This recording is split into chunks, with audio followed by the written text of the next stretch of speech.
dodonate ka ng kung ano man yung iyong nakayanan, pagkain o ano man, raw material. Tapos kukuha ka nung ano yung pangangailangan mo. O kung halimbawa wala naman, iiwan mo na doon yung iyong idinonate at hayaan na po yung mga kababayan nating nangangailangan para sila naman po yung kumuha. Meron hong commuters group na maglulunsad naman nung kusinang bayan. Ito naman po yung Solidarity Kitchen para po sa mga transport worker, lalo po yung mga apektadong mga tsuper ng jeep, PUJ, PUV. Makakausap po natin si Ginoong Nanoy Rafael, siya po ang convener ng Para Commuters Network at miyembro din po sila ng No to Oil Price Hike Coalition. Magandang umaga po Sir Nanoy, si Zander po ito. Good morning, Sander. Good morning din sa ating listeners. Opo, ayan. Ano ho ba itong Kusinang Bayan? Solidarity Kitchen for Transport Workers po, sir. Opo, no, so dahil nga napakataas na ng presyo ng krudo at apektado na ang kabuhayan ng ating mga tsuper, so kami po sa Para Commuters Network ay naglunsad po ng iba't ibang mga relief efforts, no, para maagapayan naman itong ating mga tsuper at iba pang mga transport workers. Isa na rito yung Kusinang Bayan, no. So nagtatayo kami ng mga community kitchens, no. So nagluluto kami ng libreng tanghalian, no, para sa ating mga tsuper. No, katuwang na rin no yung mga pamilya ng tsuper, yung mismong mga operator at tsuper dito sa pagluluto na ito.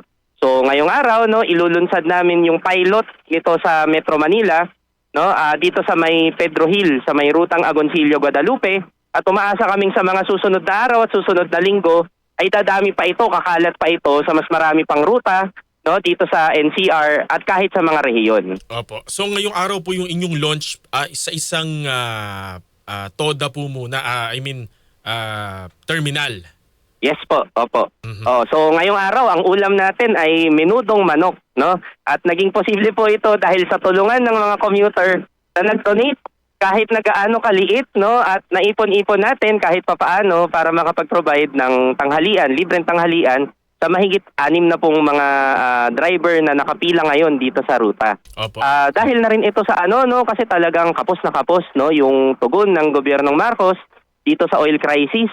No, napakataas na talaga nung presyo ng krudo. Bukas papalo na nga Kuya Sander ng 170 per liter. Wala Yes, na talagang iuwi yung mga tsuper, no?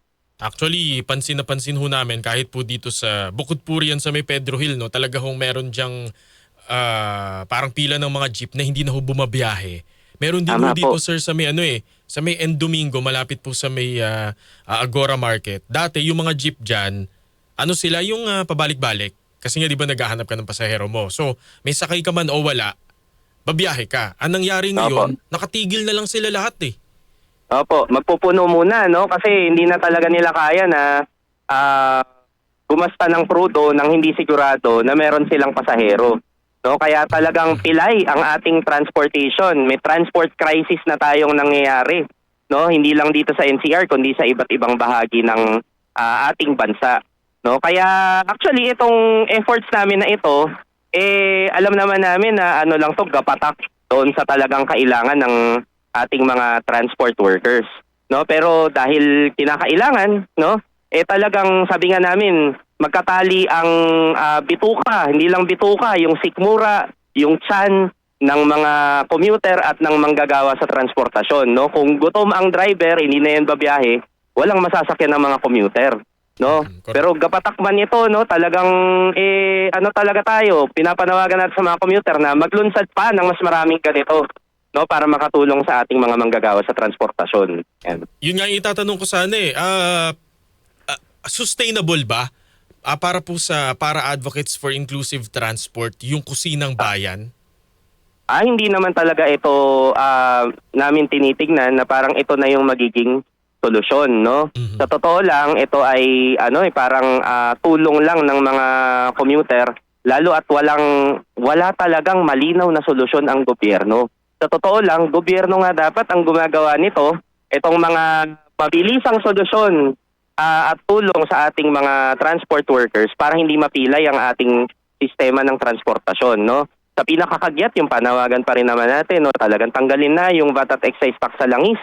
Alam ba ninyo, Kuya Sander, aabot na ng 700 pesos per liter. Ay, 700 pesos per day no, ang binabayarang buwis ng mga driver ng jeep araw-araw, no, dahil sa VAT at excise tax, no. So ganun nakalaki. Yan. Mas malaki pa sa minimum wage yung binabayaran nilang buwis. So dapat talaga suspendihin na, no. At dapat kontrolin na rin ng gobyerno yung presyo ng krudo, no. Tayo lang yata yung bansa na walang price controls, no, sa presyo ng krudo. Talagang full deregulated, no, at talagang napakalaki ng tinutubo overpricing nitong mga oil companies. Dapat na talagang kontrolin yan. Oo. At Nanoy, ang giyera sa Iran parang February pa nagsimula. Abril na tayo ngayon. Parang, alam mo yun, lumipas yung isang buwan na ang atin lamang nakitang response, bigyan ng ayuda yung ilang mga piling sektor. Hindi solusyon para sa buong sambayan ng Pilipino. Tama po, no? At yung ayuda nga ay piling sektor na nga, hindi pa lahat nabigyan at napakaliit Correct. pa, no? Kung tutusin yung 5,000 nung nagbigay sila ng ayuda, yun ay katumbas na lang ng halos 2 hanggang 3 araw na krudo. Kung magbibigay sila ng 5,000 piso ngayon, katumbas na lang yun ng isang araw, no? Baka nga kulang pa at 170 pesos a liter. So hindi na sapat talaga yung ganoong klaseng solusyon lamang ng gobyerno, no? Talagang kailangan niyang magkaroon talaga ng pangil. Wala kasi siyang kapangil-pangil, no? Para makontrol yung napakalaking tubo, overpricing ng oil companies. Meron na talaga tayo mga pag-aaral na talaga may overpricing, no? Kung ikukumpara doon sa presyo sa means of flat Singapore, talagang napakalaki ng tinutubo ng mga oil companies dito kumpara doon sa spot market, no, ng langis. Kahit pa sabihin na meron talagang krisis sa gitnang silangan, no? So talagang hindi na makatwiran. Kailangan talaga ng gobyerno mag-step in at kontrolin itong napakalaking profiteering na nga ang sinasabi namin dito sa krisis na ito. Oo. Ang sabi ni Senador Ping Lacson, hindi raw dapat biglain yung pagtatanggal ng VAT and excise tax dahil parang around 20 o 320 million pesos daw o billion pesos ang mawawala sa ating pamahalaan. Anong reaksyon nyo dito? Baka nakakalimutan ni Senator Lacson na last year siya din ang nagsiwalat na 1 trillion pesos ang nawala dahil sa korupsyon sa flood control projects. So ano ba mas malaki? Yung mawawala dahil sa VAT o yung nawawala dahil sa korupsyon? So siya mismo din ang nagsabi noon. No? So pinapaalala lang namin, no, na kung kawalan ng budget ng gobyerno, korupsyon talaga ang pinakamalaki dyan. Flood control pa lang ang pinag-uusapan, 1 trillion na. Paano pa yung korupsyon sa farm-to-market roads, korupsyon sa DepEd, korupsyon sa customs, etc. No? So kung pag-uusapan natin yung pagbawas ng budget, unahin nila yung paglutas yan sa napakalaking korupsyon sa gobyerno. At hindi itong pagtigil sa pagtatanggal ng mga atrasadong buwis. Ultimo mga walang trabaho, binubuwisan nila, paano yung naging makatwiran? No? Nanoy, ano pa yung ibang mga naiisip ninyong solusyon dito sa ating oil crisis? Okay. So, ang trabaho naman ng mga katulad namin, ng mga civil society groups, ay manawagan sa gobyerno, no? Yung gobyerno dapat talaga ang sumasalubong mula doon sa aming panawagan, nag-iisip sila ng solusyon. Pero, yun, pangunahin talaga sa amin, 2 lang, no? Tanggalin yung napakalaking buwis sa langis, no, VAT at excise tax. At actually, yung VAT dapat tanggalin across the board. Kasi pag, lahat. inflationary siya. So kapag tumataas ang presyo ng isang bilihin, na lahat ngayon magtataas dahil dito sa krisis, tumataas din yung VAT. Tumataas din yung presyo. No? So tanggalin yung VAT sa lahat. At ikalawa, talagang kailangan magkaroon ng napakalinaw na price controls dito sa ating produktong petrolyo. No, hindi pwedeng nakatago yung libro nitong mga malalaking oil companies, Petronshell at Caltex. Ipabukas yan ng gobyerno para makita natin gaano talaga kalaki ang ginagawa nilang profiteering dito sa krisis na ito.